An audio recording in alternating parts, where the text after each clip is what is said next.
ప్రియమైన దేవుని బిడ్డలకు ప్రభునామంలో శుభములు. మత్తయి సువార్త 9వ అధ్యాయము 5-7 వచనాలు. నీ పాపములు క్షమింపబడి ఉన్నవని చెప్పుట సులభమా, లేచి నడువుమని చెప్పుట సులభమా?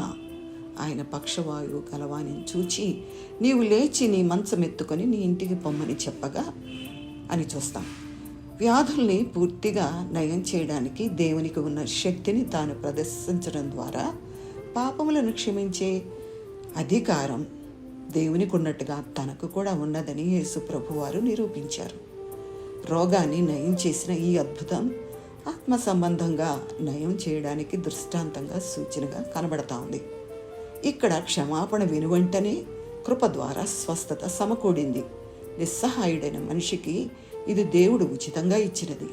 అపోస్తల కార్యములు 13వ అధ్యాయం 38-39 వచనాలలో మీకు ఈయన ద్వారానే పాప క్షమాపణ ప్రచురమగుచున్నదనియు మీరు మోషే ధర్మశాస్త్రం వలన ఏ విషయములలో నీతిమంతులుగా తీర్చబడలేకపోతిరో ఆ విషయములన్నిటిలో విశ్వసించు ప్రతి వాడును ఈయన వలననే నీతిమంతుడిగా తీర్చబడిననియు మీకు తెలియనుగాక అని పౌలు పరిశుద్ధాత్మతో నిండినవాడై సెర్గీ పౌలుతో పలికాడు.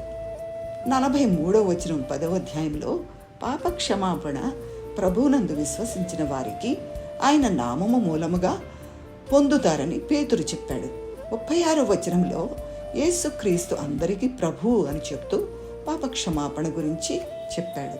ఇది సమాధానకరమైన స్వార్థ అని కూడా చెప్తున్నాడు.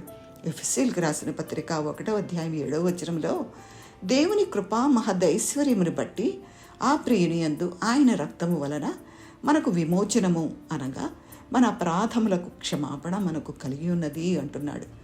దేవుని కృపా మహదైశ్వర్యం అనే మాట ఒక అద్భుతాన్ని మనకు చూపిస్తున్నది. దేవుని యందు విశ్వసించిన వారికి ఈ ప్రపంచమంతటిలో నిజమైన సంపద ఇదే మనలను భాగ్యవంతులుగా చేస్తున్నది. విశ్వాసి నీ భాగ్యమంత గొప్పది అంటున్నాడు కదా భక్తుడు. దీని ద్వారా పాప దాస్య విమోచన అంటే పాప క్షమాపణ ద్వారా కలిగిన విడుదల మనకు దొరికింది. ఇందుకు ప్రభు తన రక్తాన్ని కార్చాడు, ప్రాణాన్ని ధారపోశాడు, మన ఎడల తన కృపను కుమ్మరించాడు.